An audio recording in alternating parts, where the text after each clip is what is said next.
റോയ് സാറിൻ്റെ മരണം സംഭവിച്ചപ്പോൾ അവിടെ VIP ആരും കണ്ടില്ല.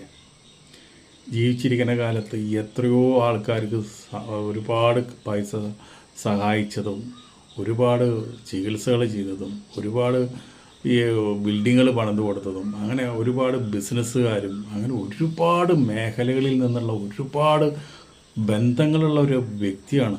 ദുബായിലും ബാംഗ്ലൂരും കൊച്ചിയിലും കേരളം മൊത്തം ബന്ധങ്ങളുള്ള ഒരു വ്യക്തിയാണ് നമ്മുടെ റോയ് സാറ്. പക്ഷേ അദ്ദേഹം മരിച്ചപ്പോൾ VIP ഒരു പട പോലും കണ്ടില്ല എന്നുള്ളതാണ്.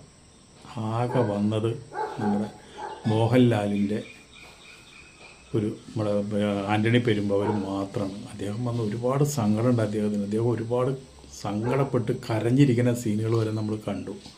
പിന്നെ വന്നത് ബിഗ് ബോസിലെ വേദലക്ഷ്മി, അതുപോലെ തന്നെ മിഥുൻ, ഇത്രയൊക്കെ ആൾക്കാരാ സിനിമാ ലോകത്ത് നിന്ന് വന്നുള്ളൂ.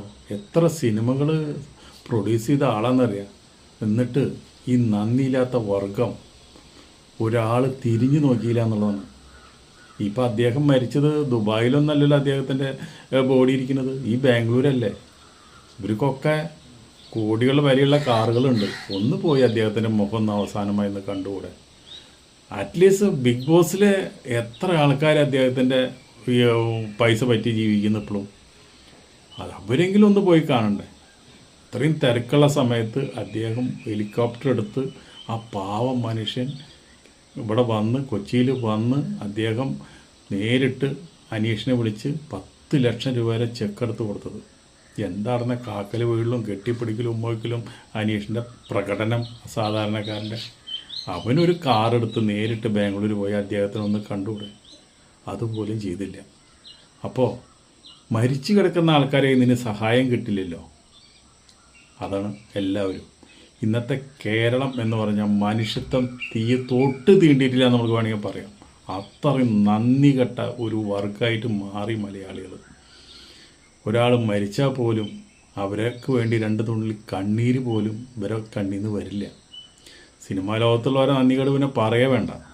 ബിഗ് ബോസിലാണെന്ന് വെച്ചിട്ടുണ്ടെങ്കിൽ അത് അങ്ങനെ. ഐഡിയ സ്റ്റാർസിങ്ങിൽ എത്ര ഫ്ലാറ്റ് അദ്ദേഹം കൊടുത്തിട്ടുണ്ടെന്നറിയാം. അതുപോലെ തന്നെ കന്നഡ ചാനലിൽ ഇത്രയൊക്കെ കൊടുത്തിട്ട് പോലും ഒരാൾ പോലും തിരിഞ്ഞു നോക്കിയില്ല.